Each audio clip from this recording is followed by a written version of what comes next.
Ouais, nous allons au babo, nous monde, nous bico belé. Ouais, nous allons au babo, nous monde, on des mensonges. Mais ouais, cadeau nous et l'autre, nous sommes si gaïs, nous comme moi. Le showbiz béninois est en deuil. L'artiste Willy Millon s'est éteint ce mardi 4 février 2025 à l'hôpital Yalgado de Ouagadougou au Burkina Faso des suites d'une courte maladie. Selon une source burkinabé, l'artiste travaillait au Maquis Royaume des Stars de Pissi à Ouagadougou où il poursuivait sa carrière musicale. Né le 29 avril 1986 à Parakou, Willy Millon a commencé son aventure musicale très tôt. Passionné de musique, il s'est fait remarquer dès son adolescence en évoluant aux côtés de ses sœurs dans la ville de Ouidah. Il devient ensuite chef de l'orchestre du collège d'enseignement général de Ouidah, puis à l'université. Sa carrière prend un tournant lorsqu'il intègre les Canons B52, groupe phare du campus de Porto Novo en tant que bassiste. En juillet 2007, il marque l'histoire de la musique béninoise en lançant le concept Nujiwu qui accompagne la sortie de son tout premier album. Ce projet connaît un franc succès auprès du public juvénile, faisant de lui une figure montante de la scène musicale. Tout au long de sa carrière, Willy Millon a enrichi le répertoire musical béninois avec plusieurs singles, dont Medeji, Lintchen. Ses œuvres caractérisées par une fusion de rythmes modernes et traditionnels lui ont permis de s'imposer comme l'un des artistes incontournables de sa génération. La disparition de Willy Millon laisse un vide immense dans l'industrie musicale béninoise et au-delà. Artiste talentueux, il a su marquer les esprits par son engagement et son amour pour la musique. Son décès est une perte tragique pour la culture béninoise, mais son héritage musical restera gravé dans les cœurs de ses fans.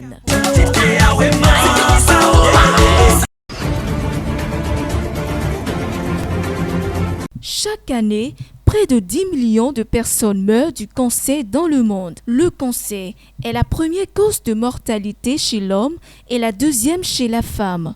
Selon l'Institut national du cancer, 3,8 millions de personnes vivent aujourd'hui avec un diagnostic du mal. De nombreux types de cancers existent, affectant divers organes comme le poumon, le sein, la prostate. L'organisme humain, de la tête aux pieds, peut être attaqué par le cancer. Je veux dire, il y a le cancer des cheveux, il y a des cancers du sang. Au Bénin ici, il y a le cancer du col de l'utérus chez la femme, le cancer du sein, il y a le cancer du foie, d'accord, et le cancer de la prostate chez l'homme. Ces 4 cancers sont les plus fréquents au Bénin et qui font ravage au Bénin. Certains choix alimentaires et habitudes de vie peuvent augmenter le risque de développer cette pathologie. Le spécialiste nous en parle. En réalité, on va en citer, il y a beaucoup de facteurs de risque. Et je vais donner un exemple. Quelqu'un qui fume de la cigarette est un adepte du cancer. Quelqu'un qui boit assez d'alcool, c'est un adepte du cancer aussi. Quelqu'un qui ne fait pas l'activité physique et sportive. Vous voyez, non? Donc, il y a plusieurs types de facteurs qui peuvent conduire au développement du cancer. Ce que nous mangeons, tout ce que nous mangeons, il faut que le Béninois mange, je vais dire, le Béninois ne mange pas. Le Béninois, nous avalons des choses seulement sans savoir ce que ça donne. Nous mangeons mal, le Béninois mange mal en fait. Parce que tout ce que nous mangeons aussi, ça donne le cancer. Il y a beaucoup de choses. La viande rouge par exemple, je vais citer la viande rouge qui donne le cancer. Et j'ai cité l'alcool tout à l'heure. Quand vous buvez trop d'alcool, vous allez attraper le cancer. J'ai cité la cigarette. Et je vais préciser que la consommation de la cigarette est le premier facteur de risque du cancer en fait. L'alimentation et le mode de vie jouent un rôle crucial dans la prévention du cancer. Le spécialiste prodigue quelques conseils. Dès que vous vous mettez dans vous sortir, on va vous dire que vous êtes pauvre, c'est le pauvre qui marche. Non. On doit beaucoup marcher. Car beaucoup marcher, ça fait du bien à l'organisme. Ça ne fait pas du mal à l'organisme, ça fait du bien. Vous voyez, non? Et il faut savoir ce qu'on mange en fait. Généralement, quand on va, je dis les choses comme ça, hein, quand on va à une invitation, j'allais dire, tout ce qu'on nous sert, est-ce que nous savons comment c'est préparé? On ne sait pas forcément. Et nous mangeons tout ce que nous trouvons. C'est ça le vrai problème, quoi.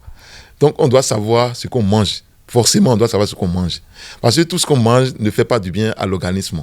Et il faut aussi inviter les gens à faire beaucoup d'activités sportives.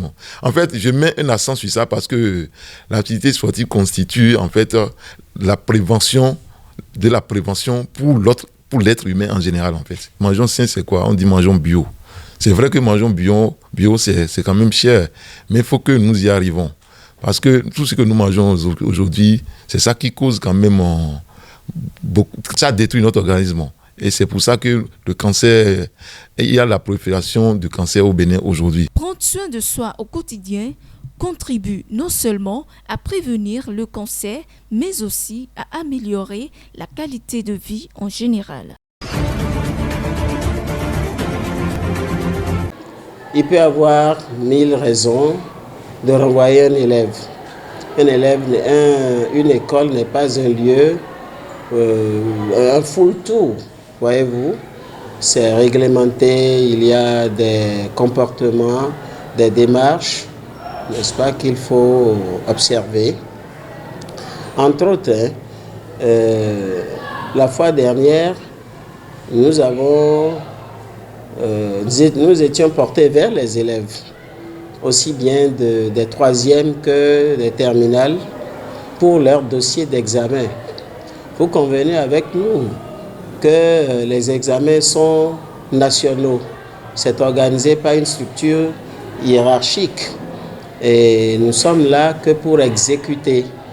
Et pour ces genres d'examens, de ces genres d'échéances, on donne des délais. Vous voyez? Et nous devons tout faire pour organiser nos candidats, leurs dossiers, n'est-ce pas, et les envoyer dans un certain délai défini. Alors, nous, pour être efficaces, il nous arrive bien sûr de mettre la pression sur ces élèves pour qu'ils aillent chercher, par exemple, des frais de dossier. Vous voyez un peu? Cela peut arriver. Autre chose, il y a la contribution scolaire. Vous savez, l'école a des charges. L'école a des charges. Nous sommes en train de travailler maintenant, vous avez constaté, l'électricité est partie.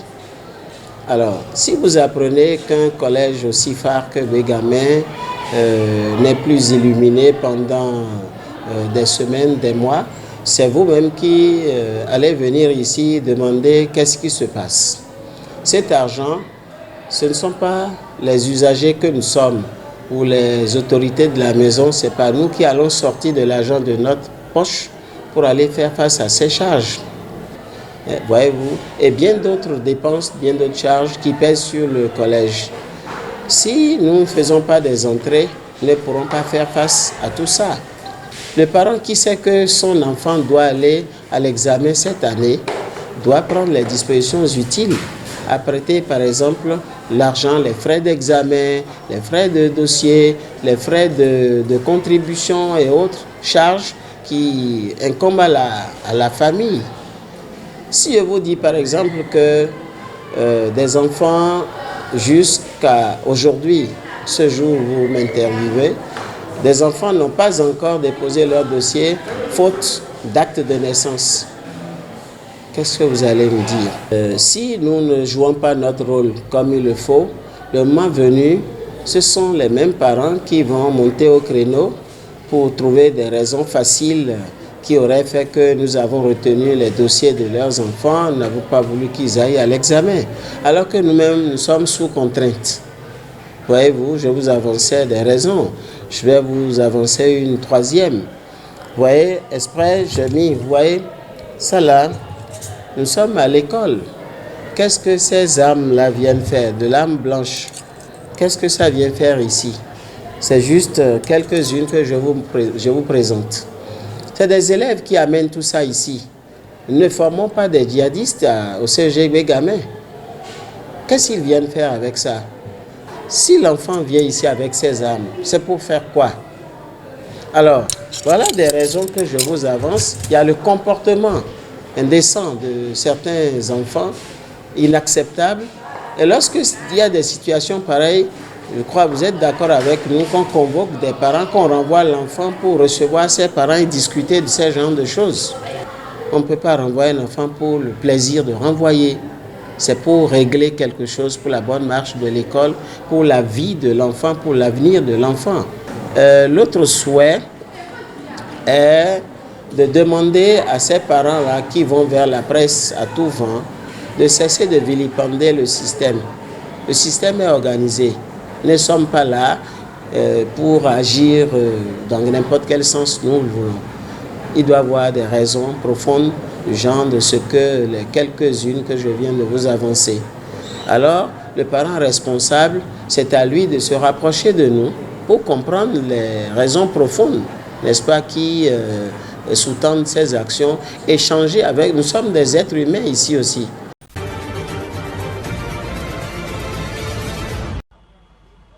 La douleur et le deuil accablent la population de Goma, contrainte d'enterrer ses morts. Le bilan, encore provisoire et dramatique, près de 2000 victimes selon les autorités et un peu plus pour l'ONU. Les équipes de la Croix-Rouge ont procédé à l'inhumation des corps dans des fosses communes dans les cimetières de Litiji Dombosco, sous le regard impuissant des habitants. J'ai perdu 3 personnes, dit cette femme. L'une a été tuée par une bombe, une autre par balle. Ce qui s'est passé à Goma nous a anéantis. Notre seul souhait est que les dirigeants agissent pour mettre fin à cette guerre insensée. Elle ne mène à rien, si ce n'est à la souffrance et à la destruction. Goma a besoin de paix, pas de violence. Si la guerre continue, qui gouverneront-ils? Il est temps que nos dirigeants prennent leurs responsabilités et assurent la sécurité de tous. Nous avons trop longtemps vécu dans la peur. Je suis ici au cimetière. J'ai vu dans quelles conditions ont été enterrés nos frères congolais, nos enfants abattus lors des tragiques événements de Goma. C'est un déchirement pour nous tous. Nous ne pouvons pas accepter que la violence continue à ravager nos vies. Nous demandons que la paix revienne à Goma. Nous appelons le gouvernement congolais, en particulier le président et nos députés élus de Goma, à prendre leurs responsabilités et à s'impliquer sérieusement dans la résolution de cette crise. Goma a trop souffert. Il est temps d'agir pour la paix et la dignité de nos morts. Plusieurs corps n'ont pas encore été récupérés, notamment ceux coincés dans des endroits difficiles d'accès. Goma fait face à une urgence humanitaire. De très nombreux blessés ont encore besoin de soins urgents. Les infrastructures médicales restent débordées.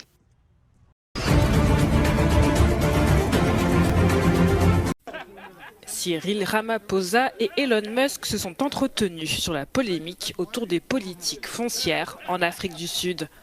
Le président sud-africain a rappelé les valeurs du pays, respect de l'état de droit, justice et équité. L'échange a eu lieu après des critiques de Elon Musk sur X. Le milliardaire sud-africain a accusé l'Afrique du Sud d'avoir des lois de propriété racistes. Il faisait référence au Black Economic Empowerment, une loi qui impose aux entreprises étrangères de céder 30% de leur capital à des groupes historiquement désavantagés. Cette polémique a éclaté après une menace de Donald Trump. Le président américain a annoncé qu'il suspendrait l'aide à l'Afrique du Sud, accusant le pays de confisquer des terres. Cyril Ramaphosa a démenti.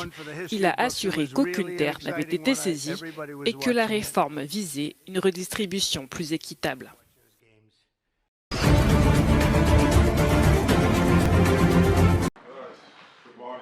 L'archevêque du Cap a présenté des excuses pour leur inaction concernant les cas d'abus sur des enfants en Afrique du Sud.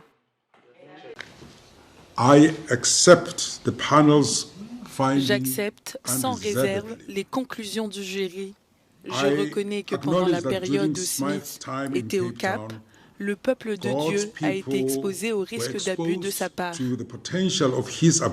Et le diocèse et moi-même présentons nos excuses à nos fidèles et à l'ensemble de la communauté pour ne pas avoir protégé les gens contre ce risque. Un comité d'examen a constaté que l'Église anglicane de l'Afrique du Sud n'avait pas informé les autres églises du danger que représentait l'agresseur d'enfants John Smith.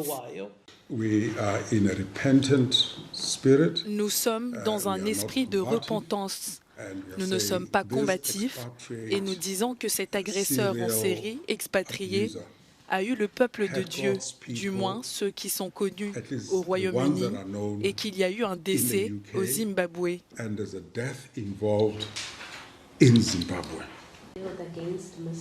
Les analyses du comité portaient sur les actions passées de l'Église en Afrique du Sud, y compris sa gestion d'un rapport sur les abus commis par John Smith au Royaume-Uni en 1981 et en 1982 et au Zimbabwe dans les années 90.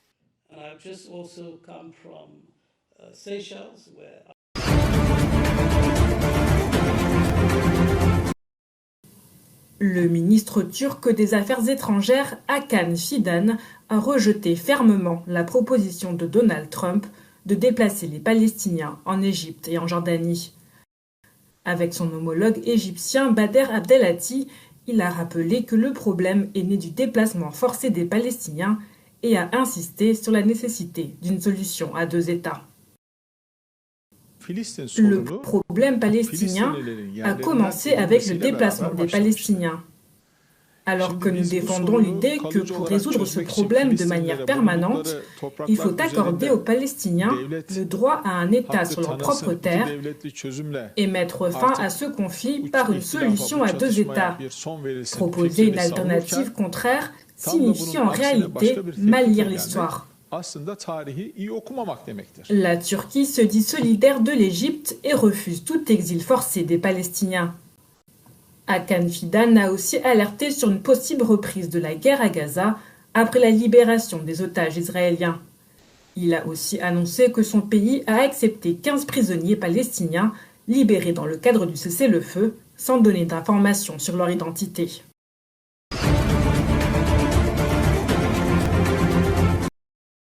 Le président intérimaire syrien Ahmad al-Shara est en Turquie pour des discussions avec Recep Tayyip Erdogan.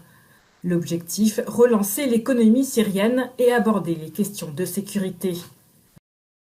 Al-Shara, ancien chef rebelle, a pris le pouvoir en décembre après la chute de Bachar el-Assad.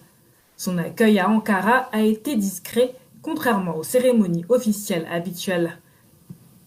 C'est son 2e déplacement international après une visite en Arabie Saoudite.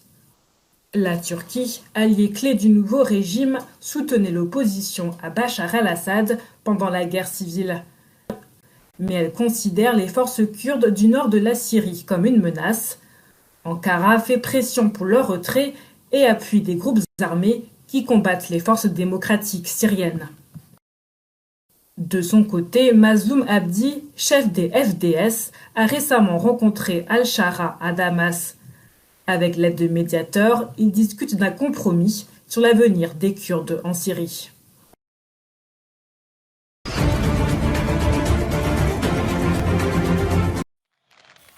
Match sous haute tension au Brésil.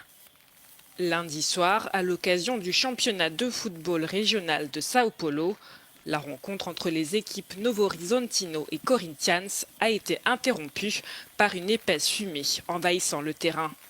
À la 66e minute, Corinthians ouvre le score. Dans les tribunes, les supporters allument des fumigènes, plongeant le stade dans un nuage opaque. Face à la visibilité réduite, l'arbitre stoppe le match. Après plusieurs minutes d'attente, le jeu reprend et Corinthians s'impose 1-0. Cet incident a relancé le débat sur l'usage des fumigènes dans les stades brésiliens.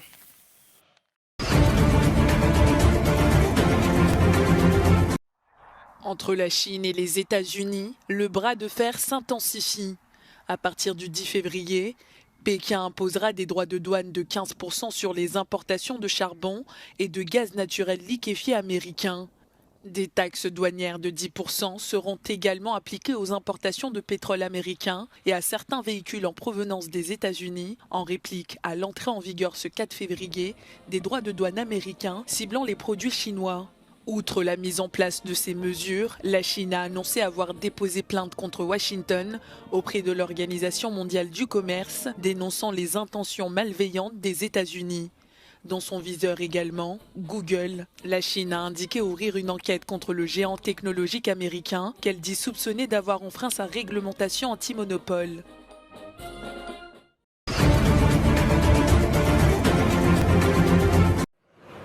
Le Salvador se propose d'accueillir les personnes expulsées des États-Unis, quelle que soit leur nationalité, y compris même les citoyens américains condamnés pour des crimes. Cette décision de Nabil Boukele, président de ce pays d'Amérique centrale, est critiquée par les militants de droits de l'homme, mais saluée par les États-Unis. Le président, dans un acte d'amitié extraordinaire envers notre pays, conscient des défis auxquels nous sommes confrontés aux États-Unis, a accepté l'accord migratoire le plus inédit et extraordinaire au monde. Au nom du mouvement national Jour sans immigrés, des manifestations ont éclaté dans les centres-villes de Los Angeles et de Phoenix contre les plans de déportation massive du président Donald Trump. Des rassemblements de protestation ont également été constatés dans la région de Santa Ana. La police a évoqué un rassemblement illégal, demandant l'évacuation des lieux.